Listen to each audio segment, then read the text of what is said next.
Assalamualaikum warahmatullahi wabarakatuh.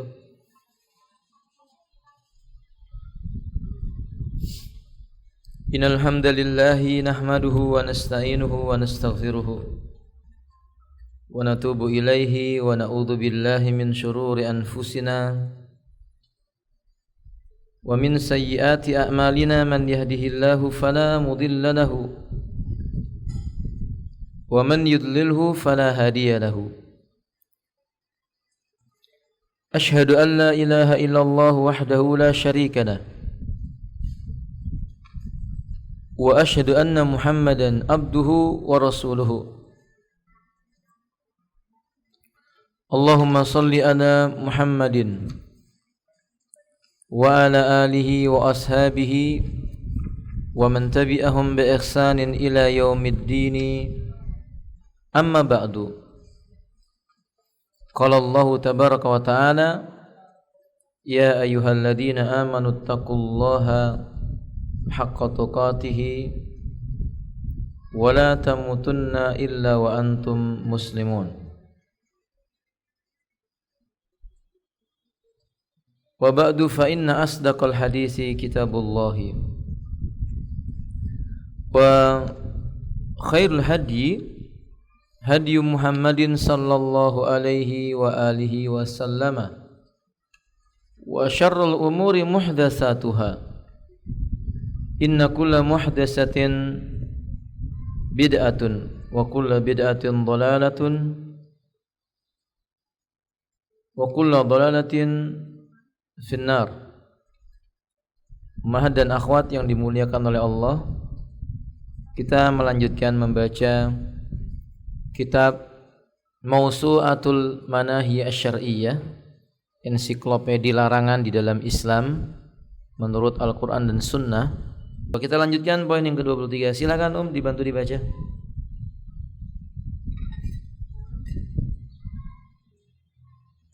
Haram berdusta atas nama Rasulullah Sallallahu Alaihi Wasallam. Diriwayatkan dari Abu Hurairah radhiyallahu anhu berkata, Rasulullah Sallallahu Alaihi Wasallam bersabda yang artinya, barang siapa sengaja berdusta atas namaku, maka hendaknya ia mempersiapkan tempatnya di neraka. Naam. Qala mu'alliful kitab hafizallahu taala, babun taghlidu tahrimil kadhib ala Rasulillah sallallahu alaihi wasallam. Bab tentang besarnya atau bersangatannya keharaman berdusta mengatasnamakan Rasul sallallahu alaihi wasallam. Umat azanil wa iyyakum, setiap muslim atau setiap orang dia akan dianggap muslim ketika dia mengucapkan dua kalimat syahadat. Di antara kalimat syahadat itu adalah syahadat wa asyhadu anna Muhammadan abduhu wa rasuluhu. Aku bersaksi bahwasannya Muhammad adalah hamba sekaligus rasulnya. Mengucapkan kalimat ini ada konsekuensinya. Di antara konsekuensi syahadat Muhammad Rasulullah adalah tasdiqu fima akhbara, membenarkan tiap berita yang datang darinya. Wa tuti'uhu fima amara, mentaati tiap apa-apa yang diperintahkannya. Wa tajtanibu fima nahaan, menjauhi apa-apa yang dilarang oleh Nabi sallallahu alaihi wasallam. Ini konsekuensi.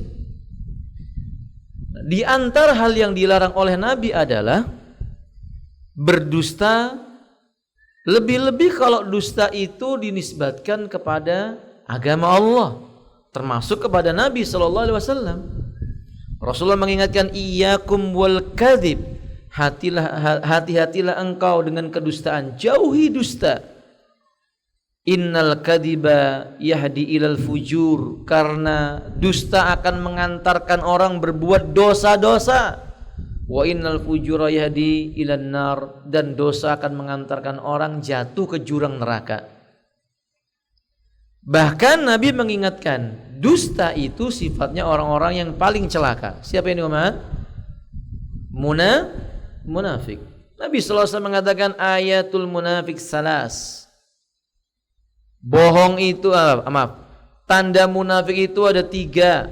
Pertama, idza hadasa kadzaba, kalau ngomong Dibumbui dengan apa? Bohong atau dusta. Ini salah satunya. Kalau seandainya dia berjanji dia menyelisih, bila diberi amanah dia apa? Mengkhianati. Dusta berarti bukan sifat orang yang beriman. Tidak selayaknya seorang mukmin berdusta. Jika dia berdusta maka dia segera bertobat kepada Allah. Yang lebih parah daripada itu, berkata dusta menisbatkan kepada agama. Agama tidak mengatakan itu bagian darinya, tapi orang tiba-tiba berkata ini bagian daripada agama. Ini kebohongan, mengatasnamakan Allah. Dosanya besar. Allah mengatakan waman adlamu mimman iftara 'ala Allahil kadzib. Siapakah yang lebih zalim dibandingkan orang yang berdusta mengatasnamakan agamanya Allah Ta'ala. Berbicara atas nama agama Allah tapi dusta. Terkhusus dalam masalah ini, berdusta mengatasnamakan Nabi termasuk bagian yang saling berbahaya. Manusia salat, puasa, sedekah, haji, zakat, naudzubillah, kemudian berdusta mengatasnamakan Allah, mengatasnamakan Rasulullah, celaka dia. Qala alaihi salatu wasallam an Abi Hurairah radhiyallahu taala an. Dari Abu Hurairah radhiyallahu taala anhu, Rasulullah sallallahu alaihi wasallam bersabda, "Man kadzdzaba alayya muta'ammidan." Sesiapapun yang dengan sengaja berdusta mengatasnamakan diriku, fal yatabawwa, silahkan dia itu yatabawwa, yakni mempersiapkan diri mengambil tempat duduk maq'adahu minan nar, dari tempat-tempat yang ada tersedia di dalam neraka.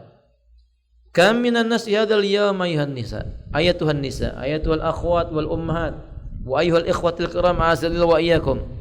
Berapa banyak pada hari ini manusia, wahai saudaraku sekalian, mereka sembrono, terlalu lancang lisannya itu mengucapkan kalimat yang bukan dari Nabi, lalu berkata itu dari Nabi.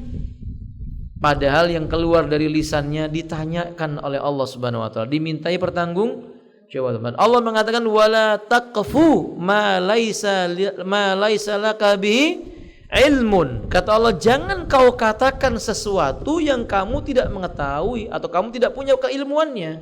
Jangan bicara yang kamu tidak tahu ilmunya. Orang pada hari ini berkata ini hukumnya sunnah, lawang nggak ada hadisnya, dia bilang sunnah. Perbuatan ini perbuatan yang disukai oleh Nabi. Berapa banyak orang dengan sengaja berkata misalnya Nabi mengatakan bahwa orang kalau minum kopi malaikat mengucapkan salawat atasnya. Lah ini aneh. Nabi yang mana ini yang mengucapkan? Nabi kita nggak pernah minum kopi. Wong kopi itu ditemukan jauh setelah zamannya Nabi berlalu. Kapan minum kopinya lalu tiba-tiba mengatakan Nabi berkata yang minum kopi malaikat bersalawat. Ya kalau guyonan mbok yo aja nemen-nemen. Paham maksudnya ibu-ibu? Ya kalau mau bikin lawakan jangan ngawur. Mengatasnamakan Nabi itu nggak main-main. Di hari ini sebagian orang berkata, biasanya ditulis di sekolah-sekolah ini, Bu. Kebersihan sebagian dari iman. Kalau cuman kalimat itu tok ringan, tapi dikasih dalam kurung al-hadis. Dalam kurung al-hadis artinya ini hadis sahih. Nah ada hadis tentang an-nadhafatu minal iman. Yang ada at-tuhuru satrul iman, bukan an-nadhafatu minal iman. Fahimtum? Ada lagi yang tersebar di masyarakat, utlubul ilma walau bisin. Tuntutlah ilmu walaupun sampai ke negeri Cina. Kalau seandainya cuma ucapan kata mutiara, masalahnya ringan. Tapi di dalam kurung yang ditulis al-hadis. Artinya ini ucapannya Nabi, diucapkan kepada para sahabat. Loh yang ngopo nabinya di Madinah suruh nyarinya ke Cina? Enggak mungkin Nabi mengucapkan hal itu. Fahimtun? Fahimtun nauman? Itu termasuk kebohongan mengatasnamakan Nabi. Kebohongan mengatasnamakan Nabi sallallahu alaihi wasallam. Dan hari ini orang banyak kepingin kembali kepada Islam. Alhamdulillah. Bahkan memperjuangkan Islam, walhamdulillah. Bahkan mereka ingin mati dalam Islam. Sekali lagi kita katakan alhamdulillah, Allahu akbar. Akan tetapi ketika mereka ingin kembali mengamalkan dan menjayakan Islam dengan hadis-hadis yang tidak datang dari Nabi, dia bawakan lalu menisbatkan kepada Nabi, ini kebinasaan. Keluar dari lubang singa, masuk ke lubang neraka. Karena berdusta mengatasnamakan apa? Nabi. Kalau cuma lubang buaya ya gampang, Bu. Lubang neraka, naudzubillah min dzalik. Tadi Nabi yang mengatakan man kadzdzaba alayya muta'ammidan falyatabawa maq'adahu minan nar. Naudzubillah sama naudzubillah min dzalik. Enggak boleh. Di riwayat yang lainnya dari Mughirah ibnu Syu'bah, iqra'i ya ukhti muslimah. Diriwayatkan dari Al-Mughirah bin Syu'bah radhiyallahu anhu, dia berkata, saya mendengar Rasulullah Shallallahu Alaihi Wasallam bersabda yang artinya, sesungguhnya berdusta atas namaku tidak sama seperti berdusta atas nama orang lain. Barang siapa sengaja berdusta atas namaku, maka hendaknya ia mempersiapkan tempatnya di neraka. Hadis riwayat Muslim. Kata Nabi sallallahu alaihi wasallam, inna kadzban alayya laisa kakadibin ala ahadin. Inna kadiban alayya laisa kakadibin ala ahad. Man kadzaba alayya muta'ammidan falyatabawwa maq'adahu minan nar. Sesungguhnya kadiban, sebuah perkataan dusta, alayya, dinisbatkan atas diriku, laisa, ini kondisinya tidak sama, kakadibin, seperti sebuah pendustaan atau kedustaan ala ahadin, terhadap nama selain diriku, seseorang. Man kadzaba alayya, siapapun yang berdusta menisbatkannya kepada diriku, muta'ammidan, dia lakukan dengan sengaja, falyatabawwa, kata Nabi, dipersilakan baginya mempersiapkan maq'adahu, tempatnya minan nar, di dalam neraka. Riwayat ini dikeluarkan oleh Imam Muslim. Ini riwayat yang sahih. Ini juga merupakan ancaman. Ini ancamannya nggak main-main. Menandakan apa ibu-ibu? Ini merupakan bentuk pengharaman yang sangat besar, keharaman yang sangat besar. Karena diancam dengan neraka, berarti masuk kategori jajaran dosa-dosa besar yang ada. Berbohong atas nama Nabi. Berbohong atas nama Nabi walaupun niatnya baik, itu tuh diancam karena dia tahu itu bukan datang dari Nabi. Maka ini penting ibu-ibu. Sekedar niat baik tok nggak cukup. Niat baik mesti dibarengi dengan cara yang benar. Sebagaimana cara yang benar tok nggak cukup, sampai niatnya juga baik. Keduanya berjalan bersama-sama. Nah, pada hari ini sebagian orang mengamalkan amalan ibadah, lalu tiba-tiba dengan entengnya dia berkata ini sunnah. Padahal makna sunnah sesuatu yang sumbernya datang dari Nabi, perkataan atau perbuatan, dan juga persetujuan Nabi atas suatu perkara yang terjadi di hadapannya, beliau tidak melarang. Ini namanya sunnah. Kalau orang tiba-tiba mengerjakan sebuah amalan lalu berkata ini sunnah, sunnahnya siapa? Apakah sunnahnya yang diucapkan oleh Nabi sallallahu alaihi wasallam, la tattabi'anna sanana man qablakum sibran bi sibrin, dhira'an bi dhira'in, law dakhalu jurad-dab la dakhaltumu. Sungguh benar-benar kalian akan mengikuti sunnahnya orang yang datang sebelum kalian, sejengkal demi sejengkal, sehasta demi sehasta, sampai pun mereka masuk ke dalam lubangnya dab, kalian akan ikuti. Yani ketika ditanya oleh para sahabat, al-Yahud, kata Nabi, siapa lagi kalau bukan mereka? Apakah yang dimaksud dengan ini sunnahnya Yahudi? Karena Yahudi nggak mungkin mengambil yang datang dari Nabi Sallallahu Alaihi Wasallam. Mereka benci sama Nabi, mereka dengki sama Nabi Sallallahu Alaihi Wasallam. Walaupun mereka mengenal Nabi, ya'rifunahu kama ya'rifuna abna'ahum. Mereka mengenali Nabi seperti mengenali anak-anak mereka sendiri, tapi mereka dengki dengan Nabi Sallallahu Alaihi Wasallam. Apakah ini yang dia maksud? Sunnahnya Yahudi? Atau mungkin sunnahnya An-Nasrani? Atau mungkin sunnahnya Al-Majus? Oh, sunnahnya Syaitani? Kalau sunnahnya Nabi, mesti didatangkan mana dalilnya, mana hadisnya, mana riwayat yang sahih tentangnya, mana para sahabat yang mengikuti jalannya, mana? Kalau tidak ada, maka berdusta mengataskan Nabi Sallallahu Alaihi Wasallam. Dan kebanyakan orang-orang yang melakukan perbuatan bidah selalu berkata sunnah, bid'ahnya dibilang sunnah. Sebaliknya orang berbuat sunnah dikatakan apa, Ma? Sesat. Mereka berkata ini sunnah, kata mereka enggak, ini bukan sunnah, ini sesat. Ikut Nabi, dia bilang Wahabi, padahal kan Nabi bukan Wahabi. Kita bukan Wahabi, kita nggak mau disebut Wahabi. Tapi kalau seandainya gara-gara ngikuti sunnahnya Nabi, gara-gara kita beramal sesuai sunnahnya Nabi, lalu dicap dengan cap Wahabi, falanubali, nggak usah diperdulikan. Seperti ucapan pepatah apa ibu?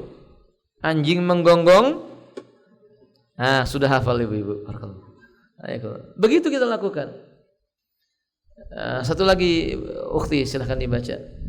Diriwayatkan dari Samurah bin Jundab radhiyallahu anhu bahwa Rasulullah Shallallahu alaihi wasallam bersabda yang artinya, barang siapa meriwayatkan sebuah hadis padahal dia mengetahui bahwa hadis itu dusta, maka sesungguhnya ia termasuk salah satu dari para pendusta. Nah, man haddasa hadisan, barang siapa dia mengucapkan sebuah kalimat hadis wa huwa yara, sementara dia itu tahu annahu kadhib, itu cuman hadis yang dibuat-buat saja alias dusta, fahuwa ahadul kadhibin, maka dia akan tertulis dan termasuk golongan-golongan para pembohong, para pendusta. Ya, kalau orang membuat-buat sebuah riwayat dinisbahkan kepada Nabi padahal dia tahu itu bukan dari Nabi, lalu berkata ini hadis Nabi, maka ini hati-hati ibu-ibu. Kalau orang berkata ada hadisnya, hadis yang mana? Ya yang itu, yang mana? Mesti ditunjukkan. Sebenarnya orang begitu. Kenapa beramal begini? Ini ada hadisnya. Ya di mana Pak? Pokoknya ada hadis yang enggak ada hadis pokoknya. Hadis itu qala Allah, qala Rasulullah. Hadis itu qala Rasulullah an fulan ibnu fulan, qala Rasulullah. Demikian, bukan pokoknya. Dan Islam tidak pernah mengajarkan dengan kalimat seperti itu. Ya kalau lupa, katakan saya lupa hadisnya. Insya Allah kalau bertemu saya akan bawakan bukunya dan akan tunjukkan kepada anda ini hadisnya. Begitu. Fahim don? Dan kita tidak perlu malu mengatakan saya lupa. Nggak perlu malu, karena memang lupa itu sifatnya apa? Manusia. Tapi kita mesti malu kalau kita ini seolah-olah seperti orang yang tahu segala sesuatu. Kita harus malu. Sementara Nabi saja tidak malu berkata, mal mas'ulu anha bi'a'lam minas sa'il, yang ditanya ini tidak lebih tahu dibandingkan dengan yang menanyainya. Yang nanya aja nggak tahu, apalagi yang ditanya, begitu maksudnya. Nabi nggak malu mengatakan tidak tahu. Padahal Nabi, kita mestinya lebih pantas berkata saya tidak tahu. Kalau dia tahu, dia sampaikan yang dia tahu. Kandungan hadis ini fiqhul hadis. Iqra'i ya ukhti. Haram hukumnya berdusta atas nama Rasulullah Shallallahu alaihi wasallam. Perbuatan itu termasuk dosa besar dan pelakunya berhak masuk ke dalam neraka, atau ia telah menyiapkan tempat di dalam neraka, akan tetapi ia tidak dihukum kafir selama ia tidak menghalalkan perbuatan tersebut. Iya. Penulis mengatakan ini menandakan tentang taghlidu tahrimil kadhib, besarnya dan beratnya keharaman akibat berdusta mengatasnamakan Rasul sallallahu alaihi wasallam, dan ini masuk kategori dosa besar.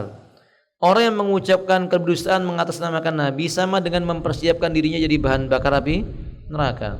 Tapi kata penulis, dia tidak dikafirkan kecuali dia menganggap hal itu boleh-boleh saja. Kalau dia menganggap apa? Berbohong mengatasnamakan Nabi itu boleh-boleh aja. Yang penting orang cinta sama Islam. Nah, ini bisa kafir pelakunya. Karena menghalalkan yang haram. Tapi kalau dia lakukan itu, dia cuma pingin niatnya orang itu segera masuk Islam, senang dengan agama Islam, berbuat dengan apa-apa yang dianggap bagian daripada Islam. Cuma dia menggunakan riwayat palsu sekedar ya untuk itu. Dan dia tahu itu sebenarnya riwayat palsu, buatan-buatan dirinya. Dia tidak sampai dikafirkan. Tapi dia telah berbuat sebuah perbuatan yang besar. Di sisi Allah Subhanahu wa ta'ala kemurkaannya besar. Kaburat kalimatan takhruju min afwahim iyyaquluna illa kadhiba. Besar sekali murka Allah akibat apa yang keluar dari mulut mereka itu. Tidaklah mereka mengatakan kecuali perkataan yang mengandung apa?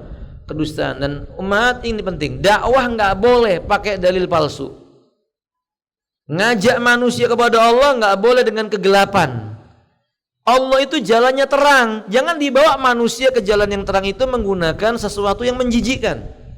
Seperti mengucapkan kebohongan mengatasnamakan apa? Nabi. Ini menjijikkan, enggak boleh. Dai harus berkata kata Allah, kata Rasulnya. Jangan sekali-kali dia menisbahkan kepada Allah dan Rasulnya apa yang tidak datang dari keduanya, walaupun kita punya niat baik. Walaupun kita punya niat baik. Sekali lagi, niat baik saja tidak cukup, sampai benar pula apa yang dia kerjakan. Ya, ibu-ibu, sampai di sini mungkin materi kita ya. Insyaallah kita lanjutkan di pertemuan yang akan datang materinya insyaallah. Hal ladaikunna iskanat? Bismillah Ustaz. Setiap anak masak, anak usahakan untuk bersedekah semampu anak. Biasanya hanya 2 kotak dan anak menggunakan harta suami. Apakah anak perlu izin terlebih dahulu ke suami? Padahal anak ingin punya amalan rahasia. Nah, alhamdulillah wassalatu wassalamu ala rasulillah wassabihi wa man wala. Adapun yang pertama, ukhti muslimah, pada asalnya wanita tidak boleh mengeluarkan harta suami tanpa izin dari suami. Nabi menjelaskan tentang hal itu. La yahillu limra'atin, tidaklah halal bagi seorang wanita. Apa itu? Menyedekahkan harta suami tanpa izin dari suaminya. Atau kama qala alaihi salatu wassalam. Ini pada asalnya. Yang kedua, persetujuan suami itu bisa ditandai dengan beberapa perkara. Jadi izin tidak mesti datang dan berkata saya minta izin mau sedekah. Tapi ada kalanya uruf kebiasaan si suami itu bisa dijadikan sebuah kesimpulan, sebuah izinnya. Misal suaminya berkata, "Mi, apa saja yang bisa memungkinkan membuka pintu surga, bukalah pintu surga. Aku redha dengan apa halal seperti itu." Berarti sudah cukup. Suaminya pernah mengatakan begitu. Kalau ibu-ibu punya harta, uang belanja diberi sama suami, 100.000 kembaliannya 70.000, ibu sedekahkan 70.000 karena suami sudah redha. Nggak ada masalah. Tapi kalau Anda tahu suami Anda jenis orang yang dikasih 100.000 kembaliannya cuma 2.000, ditanyakan juga, "Mi, kembaliannya mana?" 2.000 diambil, alias jenis lelaki yang bakhil, maka ibu harus bertanya. Karena khawatir hal itu nanti akan menjadi beban bagi pelakunya di yaumil qiyamah. Karena akan ditanyakan, orang itu akan menuntut apa saja yang membuat mereka bisa bebas dari siksa Allah tabaraka di yaumil qiyamah. Fahimtunna? Nah, wallahu a'lam bishawab. Ustaz, baru-baru ini ada seseorang yang berdoa seolah-olah mengancam Allah. Dia mengikuti doa ketika Nabi perang Badar. Bolehkah berdoa seperti itu, Ustaz? Mengancam Allah? Kok mengancam Allah? Saya nggak paham dengan pertanyaan ini. Kalau dia berdoa, "Ya Allah, aku khawatir bila Engkau tidak jayakan kami di medan jihad ini, aku khawatir mereka semua mati, maka tidak tersisa kecuali orang-orang yang ingkar kepada Engkau." Tapi doa itu ditujukan ketika seorang mukmin berhadapan dengan orang-orang kafir. Faham? Kalau misalnya ini, maaf, orang main bola, paham ya Bu ya? Tim A dengan tim B sama-sama muslim, yang satu berdoa, "Ya Allah, kalau Engkau tidak menangkan kami dalam lomba bola ini, maka saya khawatir tidak akan lagi ada orang yang menyembah Engkau." Ini suudzon sama Allah dan juga menuduh lawannya kafir. Kalimat tuduhan kepada lawannya kafir ini berbahaya. Faham? Keyakinan bahwa apa yang menjadi lawannya itu orang kafir tanpa bukti, dikhawatirkan ucapan itu kembali kepada pelakunya. Nabi mengatakan, barang siapa mengatakan kepada saudaranya, "Hai kafir," jika tidak terjadi, dia akan kembali kepada siapa? Saudaranya. Ya, doa itu hati-hati. Doa itu apa? Hati-hati. Dan doa itu dianjurkan penuh dengan apa? Optimisme. Yang dilakukan oleh Nabi tadi itu perang di medan jihad, yang nggak bisa dikiaskan dengan orang main bola. Fahim tuh? Faham ini maksud saya, ibu-ibu?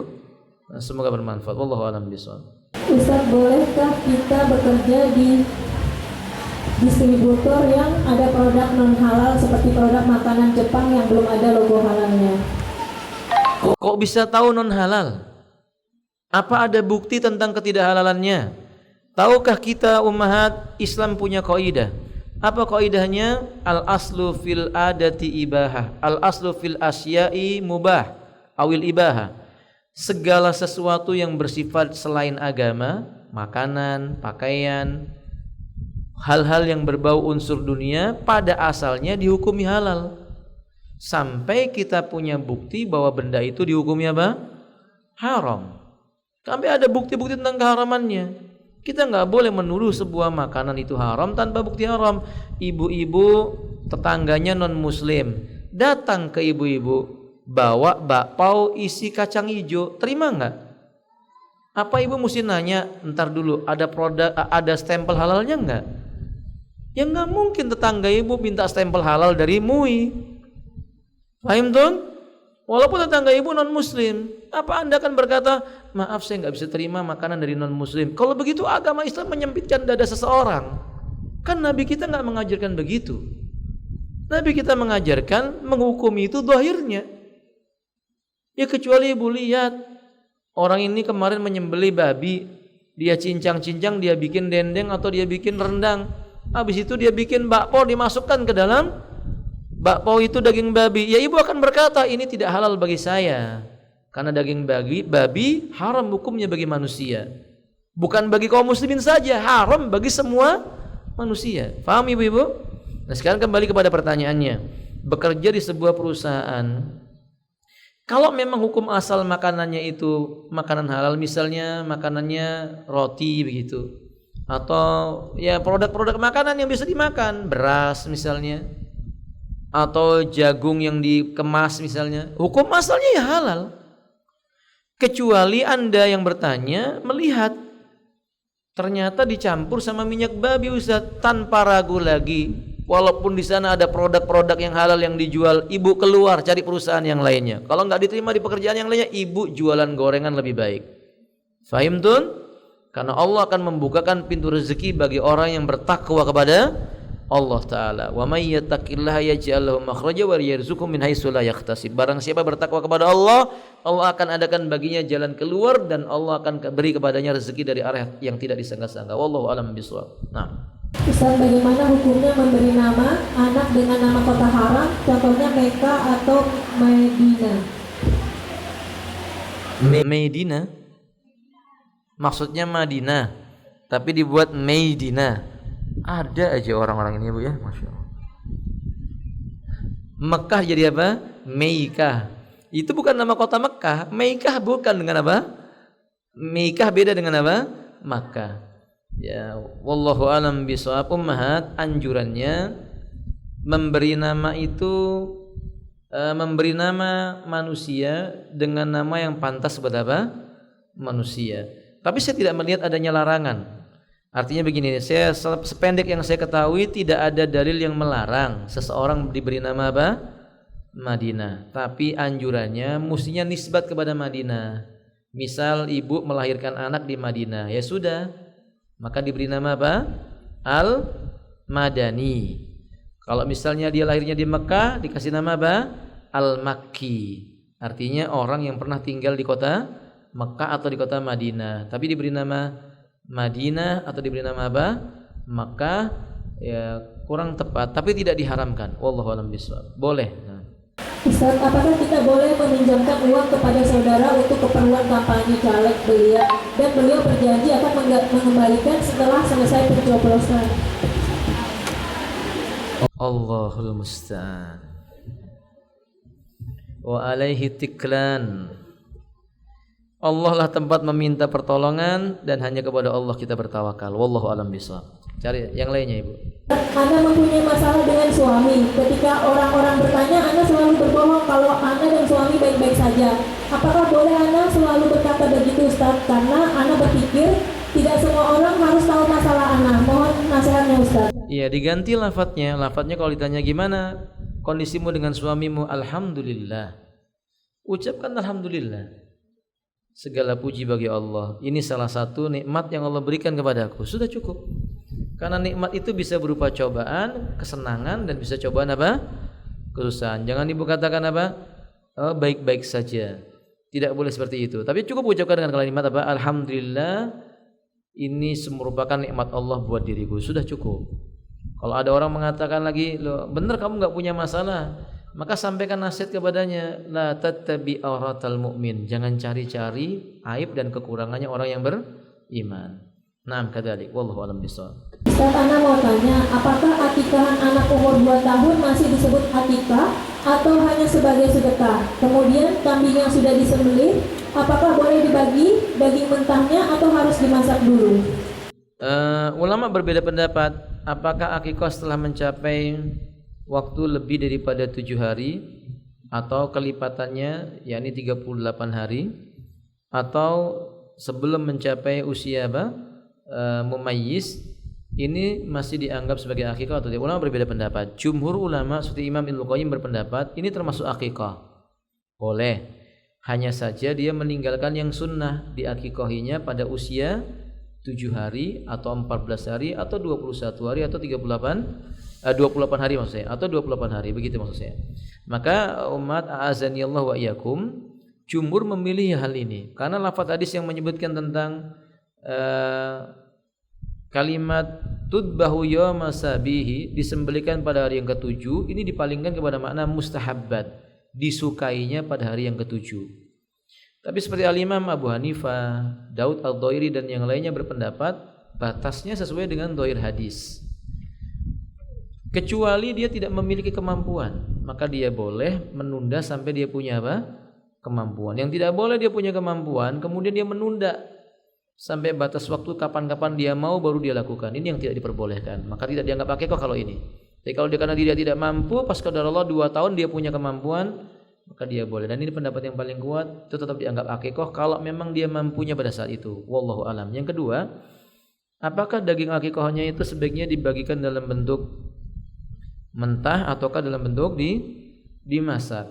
Maka hal yang paling baik adalah memudahkan urusan orang yang beriman. Ibu bersedekah dalam bentuk daging masak dengan daging yang mentah, lebih utama yang masak. Karena lebih mudah bagi orang untuk mengkonsumsinya. Paham? Dan tentu saja kita memberikan kemudahan bagi orang lain lebih baik. Tapi kalau ibu mau memberikannya dalam bentuk mentah, wallahu alam tidak dilarang. Hanya yang afdol yang terjadi pada salafun saleh pendahulu kita mencontohkan dengan cara membagikan setelah masak. Wallahu alam bishawab. Ustaz, berapa jumlah hisab untuk zakat emas? Apakah emas antam dan emas perhiasan yang kadarnya pakai persen hitungannya sama? Bagaimana cara memakai kadar persen, Ustaz? Kadar persen maksudnya karat begitu. Ini emas 24 karat, yang ini 20 karat begitu maksudnya. Begitu maksudnya, Uma? Iya, Ustaz. Nah, akhwati a'azanillahu wa iyyakum. Pertama, tentang emas, perhiasan maupun simpanan, pendapat yang kuat semuanya dizakati, baik yang dipakai maupun yang tidak dipakai. Dan ini lebih hati-hati. Walaupun Abu Hanifah misalnya berpendapat yang dipakai dan tidak pernah dilepas tidak perlu dizakati, karena Abdullah ibnu Umar menyebutkan riwayat bahwa harta yang dipakai sebagai bentuk hiasan wanita untuk suaminya tidak dizakati. Tapi pendapat yang lain menyebutkan karena Aisyah pernah memakai cincin emas dan Nabi bertanya kepadanya sudah dizakati atau belum. Maka Nabi memerintahkan menzakatinya. Jadi pendapat yang kuat dalam masalah ini lebih hati-hati, dizakati.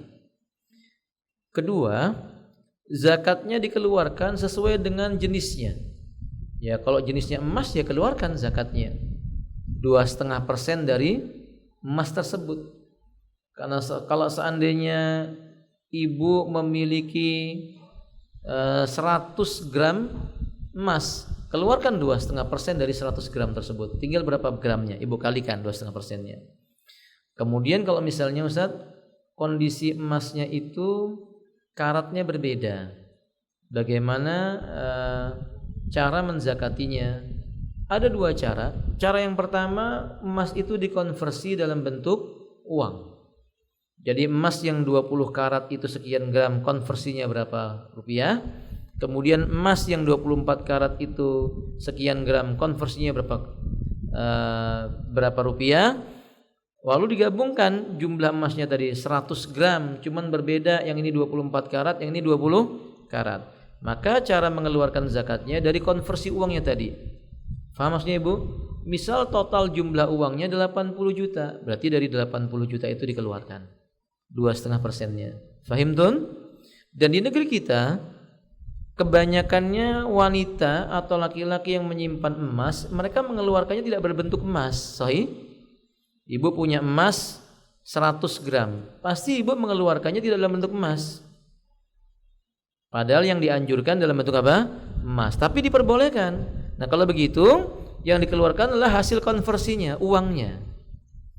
Maka emas itu 20 karat maupun 24 karat, kalau sudah mencapai 85 gram emas, mau karatnya berbeda maupun tidak, keluarkan zakatnya. Fahimtun? Fahimtun Nauman? Baik, wallahu alam bishawab. Bisa karena pernah baca mengenai kisah Rasulullah antara Rasulullah dengan orang buta di pinggir pasar Madinah yang setiap hari beliau memberi makan pengemis buta itu dengan cara disuapi. Dan setelah Rasulullah wafat, Abu Bakar bertanya kepada Aisyah, amalan apa setiap hari yang belum dilaksanakan? Dan Aisyah menjawab, memberi makan pengemis buta. Apakah kisah ini sahih, Ustaz? Wallahu alam. Anda tidak tahu ukhti. Insyaallah pada pertemuan berikutnya akan apa? Cari tahu tentang riwayat tersebut insyaallah. Baik. Halo, Ustaz. Ya.